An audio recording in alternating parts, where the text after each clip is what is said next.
What is going on, everybody? It's your boy Jimmy James 59, and before I get started with part 2, long anticipated part 2 of my series of one thing I would change about each civilization in Age of Empires 2 DE, I'll just say, hey, if you like this kind of content, let me know, leave a comment, tell me something you would change about the civilizations that we talk about, if you agree, disagree with what my proposed change would be to the civ, and definitely follow the channel so that way you get notified, right? Hit that bell, that way you get notified when I got another video coming out. But with that being said, I'm going to deactivate sellout mode here, and let's start us off with part 2, and today we're going to begin with the Celts.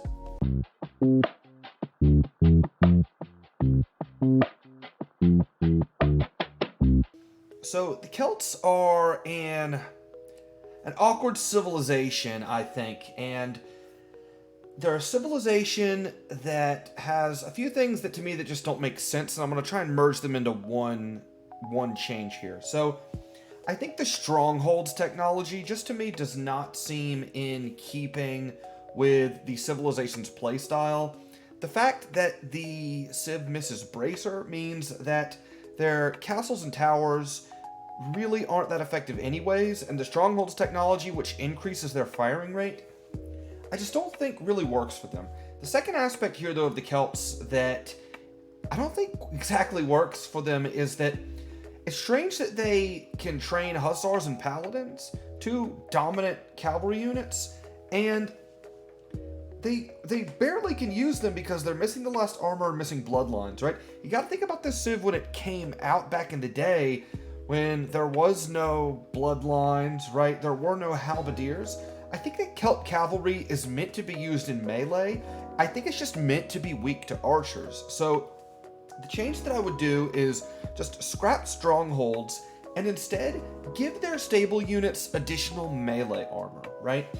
You start giving the hussars and paladins a bit more melee armor, and it's going to give them a usage when melee units are on the field, and the Celts are principally a melee civilization, but they're still going to be weak to their other sort of archer units right there, their Britain overlords, etc., because you're still going to be missing bloodlines and still going to be missing the last armor upgrade, so you will be weak to archers, so you're definitely not going to want to do it then, but having them be a bit more effective in melee, I just like to see them get on the field a little bit more, and so that would make the Celts a bit more interesting. And hey, why give them paladins and hussars if they really aren't going to be researched? It just seems kind of like a waste.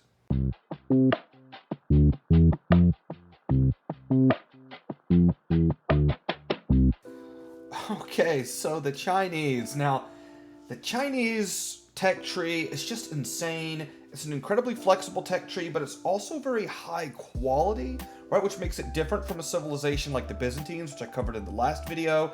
I'll put a link to that at the end of this video. And not only that with the Chinese, but you get to research all your technologies for cheaper as you go through the ages. So I just think the Chinese have so much that what I would cut from the civilization is access to the heavy camel rider. The Chinese are not really thought of as one of the camel civs, yet you get fully upgraded heavy camel riders, which is really, better than civilizations like the Mongols, for instance. And that just seems, I would associate the Mongols a bit more. I think the Mongols need heavy camel riders more because they're missing halberdiers, and Chinese get full access to that. And with Chinese, you have so many options. I think that this would make it so that you couldn't just go into heavy camel riders against your opponent, and that would at least give them a place in their tech tree where they do struggle a little bit, and they'll have to find a way to deal with camel civs, but fortunately for them, they have about a bazillion options to do so.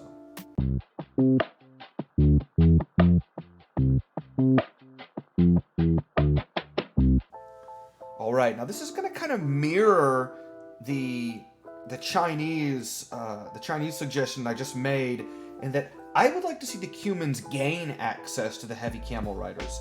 I think it's sort of one of the more Turkish-oriented civilizations that would make some sense, right? The Tatars already get heavy camel riders, and the Cumans get camel riders, but not heavy camel riders. And so I'd like to see that change. Something that I would even be willing to consider, though I'm not sure how this would affect the game exactly, is to allow steppe husbandry to affect the camel rider line. I think that would be really, really interesting, and I could see some sort of camel rider spams going with cumans that could give them a really interesting move to go for, and it would be interesting to see. I'm not really sure how exactly it would play out, but I think at a minimum, giving them access to camel riders would just help round out the civilization a little bit.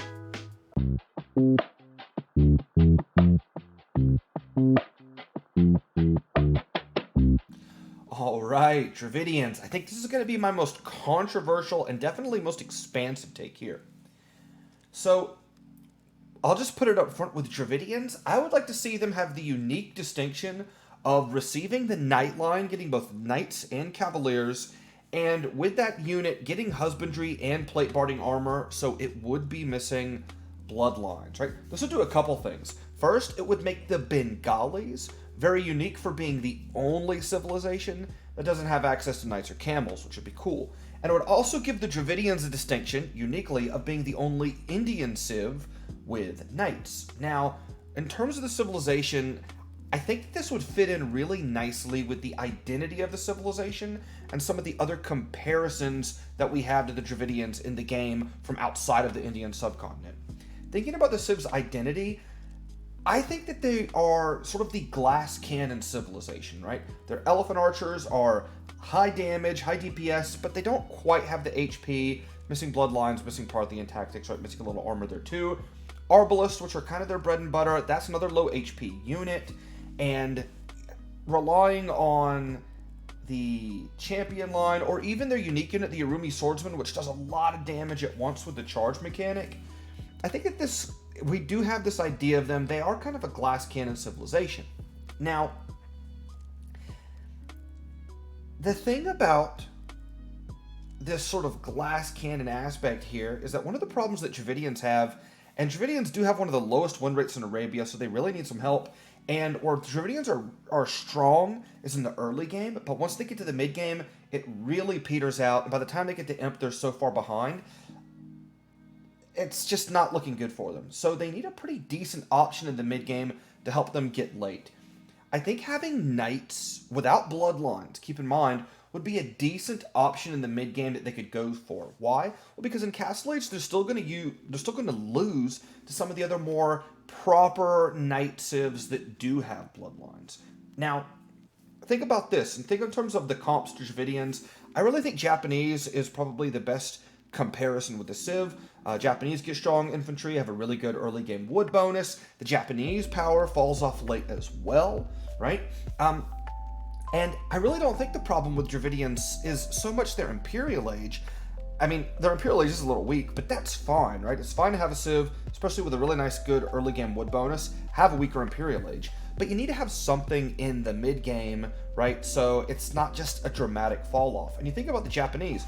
Japanese get fully upgraded Castle Age Knights, and actually Goths do too.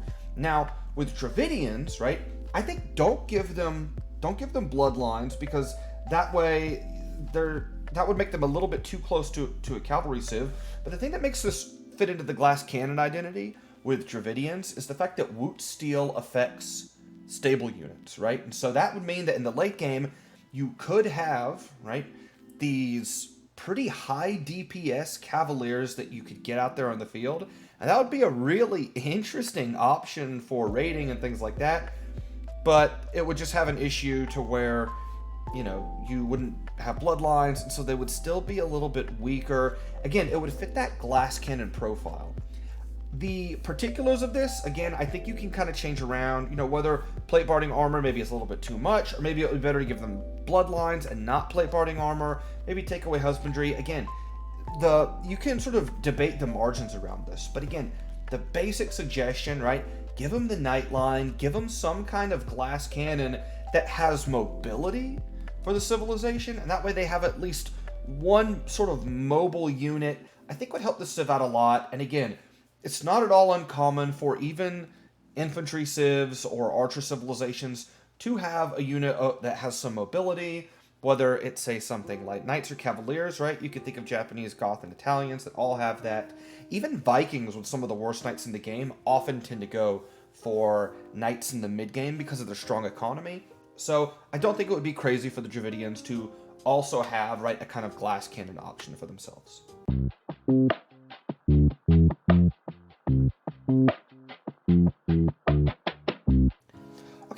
Ethiopians. This is kind of a interesting one here.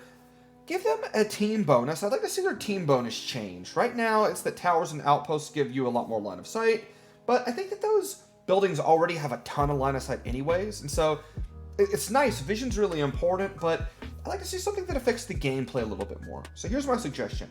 Replace the stone cost on the outpost with gold, right? That would be really, really interesting, and it would encourage you and your teammates to put down more outposts early in the game to have more vision around your base. And it would have a little bit of a cost to it because you have to spend gold, so it might hurt your castle time a little bit, but probably not too dramatically. So it'd be a really interesting change for the Ethiopians, and I'd like to see more usage of the outpost early in the game, and that would really help your teammates out as well.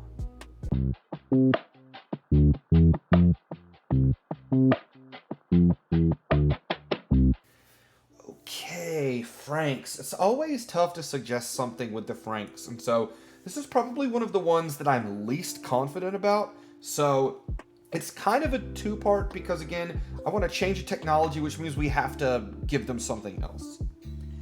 The change that I do feel confident about is I'd like to change the bearded axe technology, which gives throwing axeman +1 range. I would like to just build that into the elite upgrade. I think we already see that with the chakram thrower. I think we already see that. I think the Gabedo does the same as well.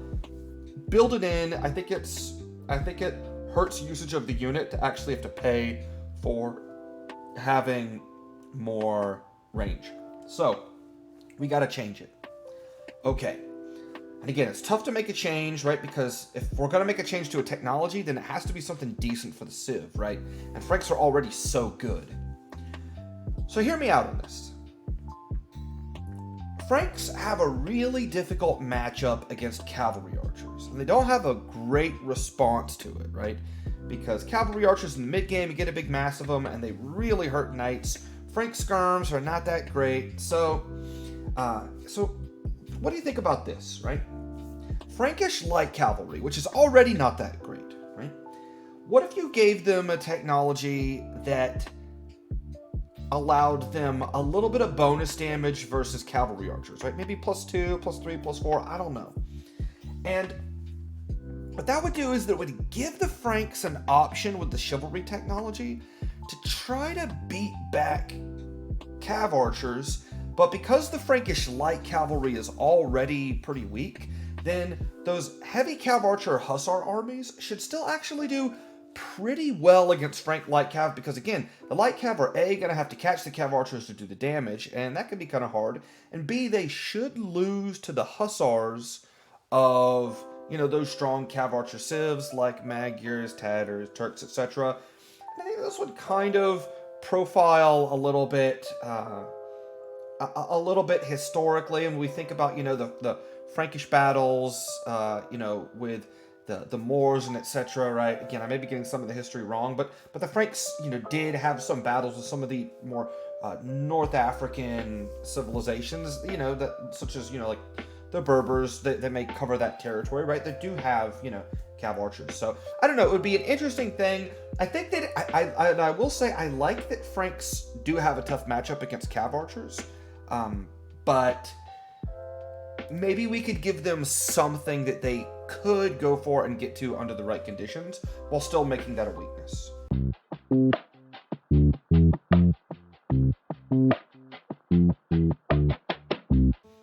Okay, so here's one for Goths that I think might be low-key good, but it's a bit strange. Let's allow Goths to make spearmen in Dark Age, right?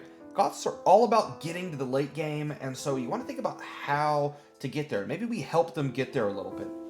Letting them make spearmen in Feudal Age would allow them to mass spears to deal with early scout rushes ahead of time. But I think the really thing that could be interesting is that you could go ahead and make a skirmisher to send with your initial militia. And that way you have a spearman, right? And 3 militia, maybe, you know, you're going for a men-at-arms rush, you're going to upgrade that. That means you'd have the spearmen right there. I think that would make the men-at-arms rush of Goths extremely strong as a Feudal Age opening. And honestly, maybe even a little overpowered, right? I'd be interested to see what you guys think about that. Leave a comment below. But that would be an interesting suggestion I would make for the Goths.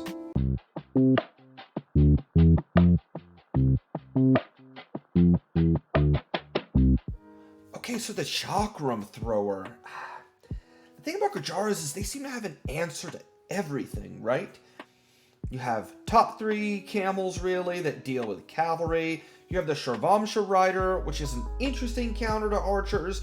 Not a perfect counter to archers, I think. I think it's a lot more effective against units that do, like, high damage output, but have a low firing rate, like maybe like conks or hand cannoneers, that kind of thing. Anyways. The chakram thrower, to me, is the unit that seems like maybe it needs to be tweaked just a bit. What makes the chakram thrower, I think, really, really deadly, especially once they get in a mass, is the fact that they don't do that much overkill damage because the damage is low, but because it's pass-through, I think that the chakram thrower spreads damage around very efficiently, right? And so you can watch videos, people have done videos on the chakram thrower. Spirit of the Law, I think, has a really good one. Shout out to him. And you just watch it literally bowling over units like crossbows that it's supposed to be weak against. And it just takes out a lot of units really quickly. It's kind of disgusting. Now, I don't think it needs a major nerf. I think you could do this by either making it a little slower. You could decrease its range just a bit so it has to get a bit closer. Or maybe archers can kind of like micro around it and kind of catch it in. Maybe you could decrease the pass-through damage. Again, not really sure about the mechanics, but overall, I think that we just need to make the chakram thrower a little less of a kill everything kind of unit, especially for a civilization that has such strong camels that they can pair with it. It's just an army, I think, at that point that's really tough to fight.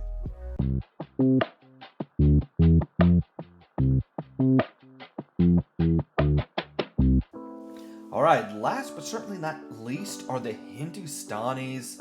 So, this civilization really seems to have everything. You have top 3 camels, you have top 3 hand cannoneers, right? So you're dealing with cavalry, you're dealing with infantry, and with the Gulam, you can make a Huskarl Eagle Warrior hybrid, right? That's probably a top 3 counter to archers in the game. And you have elite skirmishers, and you have hussars. You even have pretty decent heavy cavalry archers, right? So when I think about the Hindustanis, maybe the answer for how to kind of round them out is to get rid of their trash buster unit, and so lose access to the champion, right? One of the reasons that it seems like Hindustanis have lost Parthian tactics, which, by the way, I think that they should get, but whatever. That's tangential to this video, right?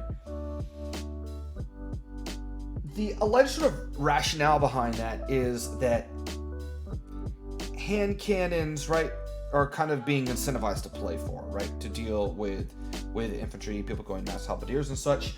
I'd like to double down on that, right, and really see how, really let the civilization rely on its hand cannons. So if you get rid of the champion, right, really its only answer to infantry are hand cannons. And that should be something, I think, that's kind of a, maybe not a weakness for the civilization, but something that, like, okay, you have to play into that particular unit and emphasize it. And so that would force them to do that. We could really see in these situations just how strong these hand cannons are. And, the Hindustanis are already not thought of as an infantry civilization anyways, so it doesn't change the identity at all. And you still have a lot of other units that you could bring into play to try and help counter, right, the other kind of units that civilizations would throw at your hand cannons.